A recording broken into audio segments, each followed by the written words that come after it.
के मंदसौर शहर में शिवना नदी के तट पर अष्टमुखी भगवान पशुपतिनाथ विराजित हैं। भगवान महादेव की इस प्रतिमा का सौंदर्य अपने आप में अनूठा है। नेपाल के पशुपतिनाथ में 4 मुख की प्रतिमा है, जबकि मंदसौर में प्रतिमा अष्टमुखी है।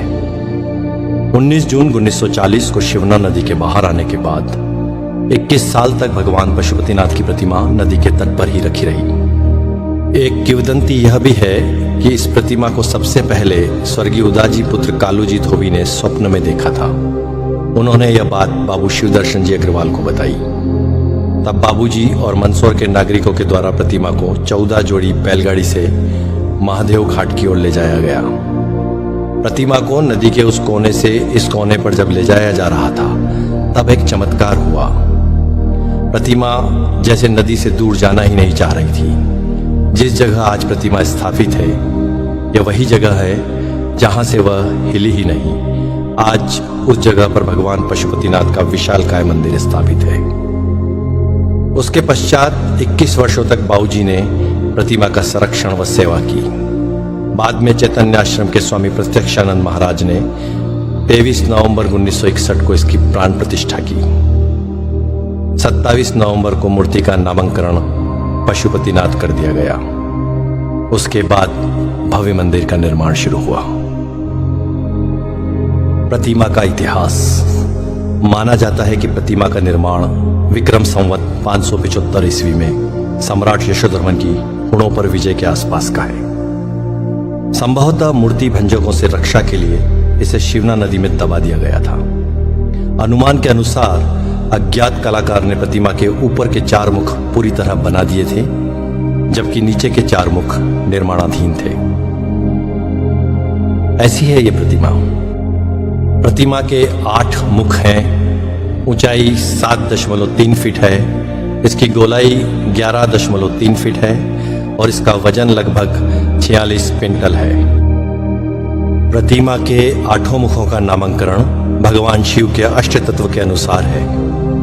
हर मुख के भाव व जीवन काल भी अलग अलग हैं। शर्व, भव, रुद्र, उग्र, भीम, पशुपति, ईशान और अंत में महादेव। यही अष्टमूर्तियां पृथ्वी, जल, अग्नि, वायु, आकाश, यजमान सूर्य और चंद्रमा को अधिष्ठित किए हुए हैं। भगवान पशुपतिनाथ महादेव का पूर्व मुख।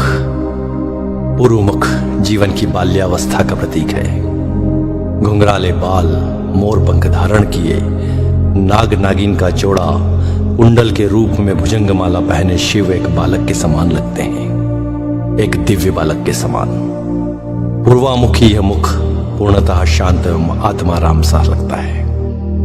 ऐसा प्रतीत होता है मानो भगवान शिव योगेश्वर के रूप में ब्रह्मा में लीन होकर समाधि अवस्था में संपूर्ण विश्व को स्वयं में देख रहे हो। शांत मुद्रा में ध्यानस्थ भगवान शिव के सिर पर जटाओं की ग्रंथि मालाएं हैं। गले की माला में जहां पुष्प है, वहीं 2 सर्पों की माला भी इस कलात्मक ढंग से सुशोभित है। ये दोनों कर्णाभूषण के रूप में कानों में लटकते हुए कुंडलों में से निकलकर अपने फनों को ऊपर उठाए हुए हैं। इस प्रकार ये दोनों कण समाधि अवस्था में लीन साधक की निश्चलता, दृढ़ता और तत्परता के हेतु 2 सजग प्रहरी के रूप में प्रतीत होते हैं। बड़ा अद्भुत है यह रूप भगवान पशुपतिनाथ का। भगवान पशुपतिनाथ का दक्षिण मुख।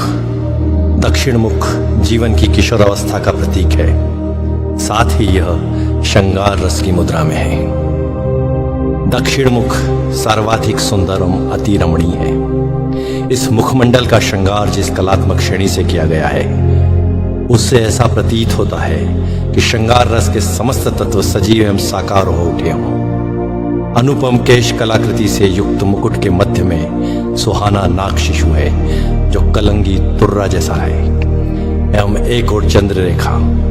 यह सामंजस्य मुख की अलौकिक सुंदरता में अभिवृद्धि कर रहा है। गले में लघु सर्पद्वय की माला एवं रुद्राक्ष की माला है। कानों में कमनी कुंडल हैं, नेत्रों में रस भरी मादकता है तथा मुख मुद्रा में मंद मंद मुस्कान है। ऐसा लगता है मानव कुमार संभववर अपनी विवाह यात्रा पर चलते समय अपनी श्रृंगार लक्ष्मी की आत्ममोहिनी छवि को स्वयं में वो मुग्ध होकर रसमय हो रहे हैं। ऐसा है भगवान पशुपतिनाथ का दक्षिण मुख।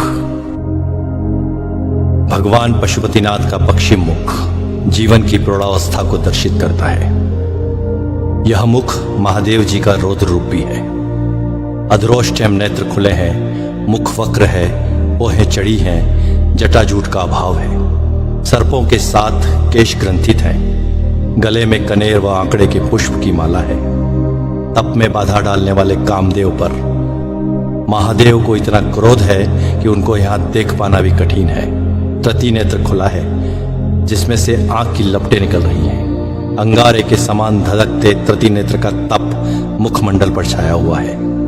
दी सर्प के मध्य ओम अंकित है जो भगवान शिव का शिवत्व सूचक है। रौद्र, भयानक एवं वीर, इन तीनों रसों की व्यंजना इस प्रलयकारी रूप से स्पष्ट है। ऐसा है भगवान रुद्र का यह रौद्र रूप। भगवान पशुपतिनाथ का उत्तर मुख जीवन की वृद्धावस्था का प्रतीक है। साथ ही यह हास्य और आनंद की मुद्रा में भी है। कपोल फूल है, जटाजूट प्रसाधन दर्शनीय है, गले में छोटे व बड़े मणियों की माला है। विशाल जटाजूट स्वतः ही श्रृंगार रूप में है। कर्ण कुंडल में सर्प झूल रहे हैं, अटखेलियां कर रहे हैं। मुख का वर्णन भी हास्य के अनुरूप ही है। हास्य मुद्रावश तृतीय नेत्र का आकार संकुचित है जो इस शोभा में वृद्धि कर रहा है। यहाँ उज्ज्वल धारियों ने शिवगंगा की धारा से श्रृंगारित किया हुआ है। ऐसा है भगवान महादेव का उत्तर मुख। एक और जहां प्रतिमा के चार मुख जीवन की चार अवस्था बाल्या, किशोर, प्रौढ़ और वृद्धावस्था को दर्शाते हैं, वहीं दूसरी ओर जीवन की चार व्यवस्थाएं धर्म, अर्थ, काम, मोक्ष को भी परिलक्षित करती है।